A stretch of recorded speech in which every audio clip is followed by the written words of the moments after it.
Hello friends, સ્વાગત છે તમારું અમારી યુટ્યુબ ચેનલમાં. આજે બનાવવાના છે હોળી સ્પેશિયલ માલપુઆ. સીધી અને સરળ રેસીપી છે. માલપુઆ બનાવવા માટે મેં અહીંયા 2 વાડકી ઘઉંનો ઝીણો લોટ લીધો છે, જે રોટલીનો લોટ છે. સામે 1 વાડકી ગોળ લીધો છે, અડધી ચમચી જેટલી ઇલાયચી પાવડર, અડધી ચમચી મરી પાવડરનો ભૂક્કો છે અને અડધી ચમચી જેટલું વરિયાળીનો ભૂક્કો છે. તો સૌ પહેલાં આપણે ગોળને ઓગાળીશું. ગોળને ઓગાળવા માટે 3 કપ પાણી લઈશું.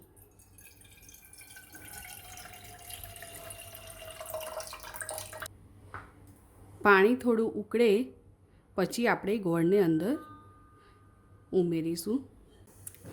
પાણી થોડું ઉકળી ગયું છે. હવે એમાં ગોળ ઉમેરીશું.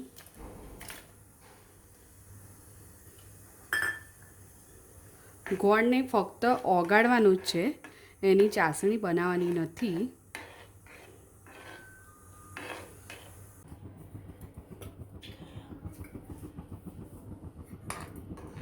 જો ગોળ પાણીમાં ઓગળી ગયો છે, હવે આને ગાળી લઈશું અને ગેસ બંધ કરી દઈશું. પાણીને ગળણીની મદદથી ગાળી લઈશું.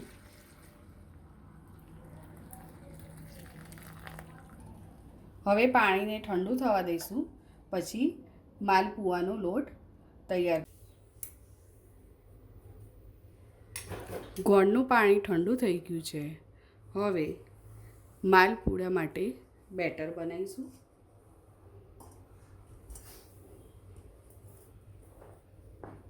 તો પહેલાં ગોળનું પાણી એક મોટા બાઉલમાં લઈશું.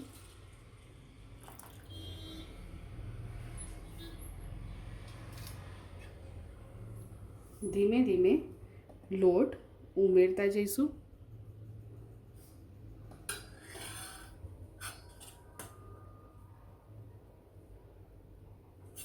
અને હલાવતા જઈશું.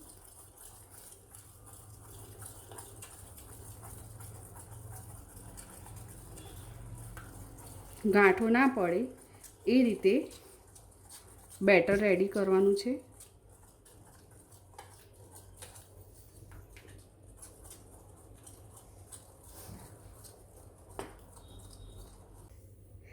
માલપુઆનું બેટર સરસ તૈયાર થઈ ગયું છે. ચમચામાંથી આવી રીતે પડતું હોવું જોઈએ. હવે એમાં મરી પાવડર, વરિયાળી પાવડર અને ઇલાયચી પાવડર બધું સારી રીતે મિક્સ કરી દઈશું. બેટરને 3 થી 4 કલાક માટે પલળવા દઈશું.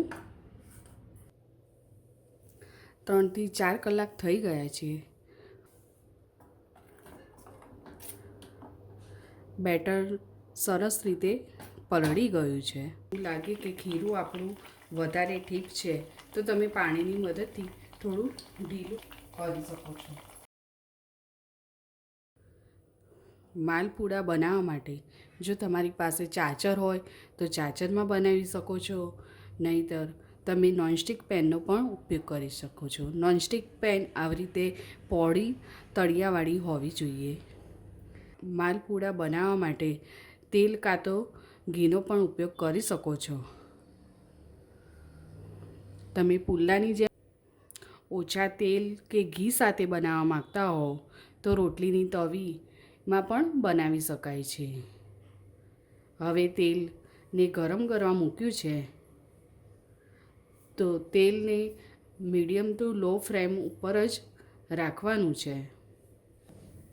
હવે તેલ આવી ગયું છે તે ચેક કરવા માટે આવી રીતે એક ડોટ ચમચીની મદદથી સહેજ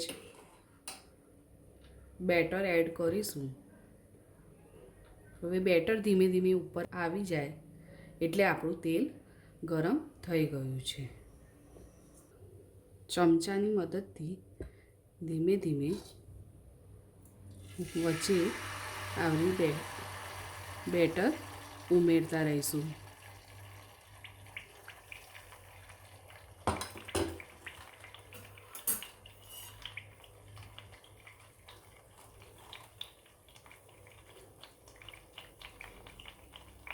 હવે એને પલટાવી દઈશું. અત્યારે ગેસની ફ્લેમ લો ટુ મીડિયમ જ રાખવાની છે. માલપુડો બીજી સાઈડ પણ સારી રીતે ચડી ગયો છે. આવા આછા લાલ રંગના માલપુડા થાય એટલે આપણે એને બહાર કાઢી લઈશું. માલપુડા તૈયાર થઈ ગયા છે. અમારી રેસીપી સારી લાગી હોય તો લાઈક કરજો, શેર કરજો. Thank you.